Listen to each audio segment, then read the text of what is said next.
വചനമൊഴി March 15. വചനഭാഗം 1 കോരിന്തോസ് 5:9-13, മത്തായിയുടെ സുവിശേഷം 11:16-19. വിശുദ്ധ മത്തായി അറിയിച്ച നമ്മുടെ കർത്താവ് ഈശോ മിശിഹായുടെ പരിശുദ്ധ സുവിശേഷം. എന്നാൽ ഈ തലമുറയെ എന്തിനോടാണ് ഞാൻ ഉപമിക്കേണ്ടത്? അത് ചന്തസ്ഥലത്തിരുന്ന് മറ്റുള്ളവരെ വിളിക്കുന്ന കുട്ടികൾക്ക് സമാനമാണ്. അവർ പറയുന്നു, ഞങ്ങൾ നിങ്ങൾക്ക് വേണ്ടി കുഴലൂതി, എങ്കിലും നിങ്ങൾ നൃത്തം ചെയ്തില്ല. ഞങ്ങൾ വിലാപഗാനം ആലപിച്ചു, എങ്കിലും നിങ്ങൾ വിലപിച്ചില്ല. യോഹന്നാൻ ഭക്ഷിക്കാത്തവനും പാനം ചെയ്യാത്തവനുമായി വന്നു. അപ്പോൾ അവർ പറയുന്നു, അവൻ പിശാച് ബാധിതനാണ്. മനുഷ്യപുത്രൻ ഭക്ഷിക്കുന്നവനും പാനം ചെയ്യുന്നവനുമായി വന്നു. അപ്പോൾ അവർ പറയുന്നു, ഇതാ ഭോജനപ്രിയനും വീഞ്ഞുകുടിയനും ചുങ്കക്കാരുടെയും പാപികളുടെയും സ്നേഹിതനുമായ മനുഷ്യൻ. എങ്കിലും ജ്ഞാനം അതിന്റെ പ്രവൃത്തികളാൽ നീതിമത്കരിക്കപ്പെട്ടിരിക്കുന്നു. ഈശോയിൽ സ്നേഹമുള്ളവരെ, പൊതുവിൽ ഈശോയെ അനുഗമിച്ചിരുന്നവർ രണ്ടു വിധത്തിലുള്ള ജനമായിരുന്നു.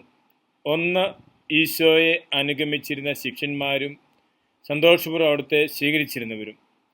മറ്റൊരു കൂട്ടം ഈശോയിൽ എപ്പോഴും കുറ്റം ആരോപിക്കുന്നതിന് വേണ്ടി ഈശോയെ അനുഗമിച്ചിരുന്നവരായിരുന്നു. അവരുടെ ലക്ഷ്യം ഈശോയിൽ കുറ്റം കണ്ടെത്തുക, എന്തു ചെയ്യുമ്പോഴും അതിൽ കുറ്റം കണ്ടെത്തുക എന്നുള്ളതായിരുന്നു. അങ്ങനെ ഈശോയിൽ കുറ്റം കണ്ടെത്തുന്നതിന് വേണ്ടി പരിസേരും സദുക്കായരും ഒക്കെ എപ്പോഴും ഈശോയുമായിട്ട് വാഗ്വാദത്തിൽ ഏർപ്പെടുന്നതും സുവിശേഷത്തിൽ നമുക്ക് കാണാം. ഈശോ പറയുകയാണ്, ഈ തലമുറയെ ഞാൻ എന്തിനോടാണ് ഉപമിക്കുന്നത്? ചന്തസ്ഥലത്തിരുന്ന് വിളിച്ചു പറയുന്ന കുട്ടികൾ, നിങ്ങൾക്ക് വേണ്ടി ഞങ്ങൾ ഗാനം ആലപിച്ചു, നിങ്ങൾ നൃത്തം ചെയ്തില്ല. നിങ്ങൾക്ക് വേണ്ടി നിങ്ങൾ വിലാപഗാനം ആലപിച്ചു, നിങ്ങൾ വിലപിച്ചില്ല. എന്തു ചെയ്താലും എന്തു പറഞ്ഞാലും അതിനെക്കുറിച്ച് നെഗറ്റീവായിട്ട്, വിമർശനാത്മകമായിട്ട് പ്രതികരിക്കുന്ന ആളുകളുണ്ട്. ഒന്നിലും നന്മ കാണാത്തവര്, സമൂഹത്തില് നെഗറ്റീവ് എനർജി സൃഷ്ടിക്കുന്നവർ. അങ്ങനെയുള്ള ജനത്തെക്കുറിച്ചാണ് ഈശോ ഇന്നത്തെ തിരുവചനം പറയുന്നത്. യോഹന്നാൻ ഭക്ഷിക്കാത്തവനും പാനം ചെയ്യാത്തവനുമായി വന്നു, അവനെക്കുറിച്ച് വിമർശനം. ഈശോ ഭക്ഷിക്കുന്നവനും പാനം ചെയ്യുന്നവനുമായി വന്നു, അവനെക്കുറിച്ചും വിമർശനം. സമൂഹത്തില് ഇതൊരു യാഥാർത്ഥ്യമാണ്. എന്ത് നന്മ കണ്ടാലും അതിനെ ഒന്നും അംഗീകരിക്കാതെ എങ്ങനെയെങ്കിലും നന്മകൾക്കിടയിലും തിന്മകൾ കണ്ടെത്തി ആ തിന്മകളെ ഹൈലൈറ്റ് ചെയ്ത് നെഗറ്റീവ് എനർജി സമൂഹത്തിൽ പകർത്തുന്നവര്, ഈശോയോട് പറയുകയാണ്, അപ്രകാരമുള്ള സമൂഹത്തെ ഓർത്തും ആകുലപ്പെടേണ്ട, പേടിക്കേണ്ട. എങ്കിലും ജ്ഞാനം അതിന്റെ പ്രവൃത്തികളാൽ നീതിമത്കരിക്കപ്പെടും. ഓരോരുത്തരും ചെയ്യുന്ന പ്രവൃത്തികൾ നന്മയുള്ളതാണ് എങ്കിൽ കാലത്തിന്റെ സമയത്തിന്റെ പൂർണ്ണതയിൽ അതിന്റെ നന്മ വെളിപ്പെടും. അതുകൊണ്ട് നെഗറ്റീവ് എനർജി നൽകി തിന്മയുടെ വക്താക്കളായി പ്രവർത്തിക്കുന്ന ആളുകൾ എന്നും സമൂഹത്തിലുണ്ട്.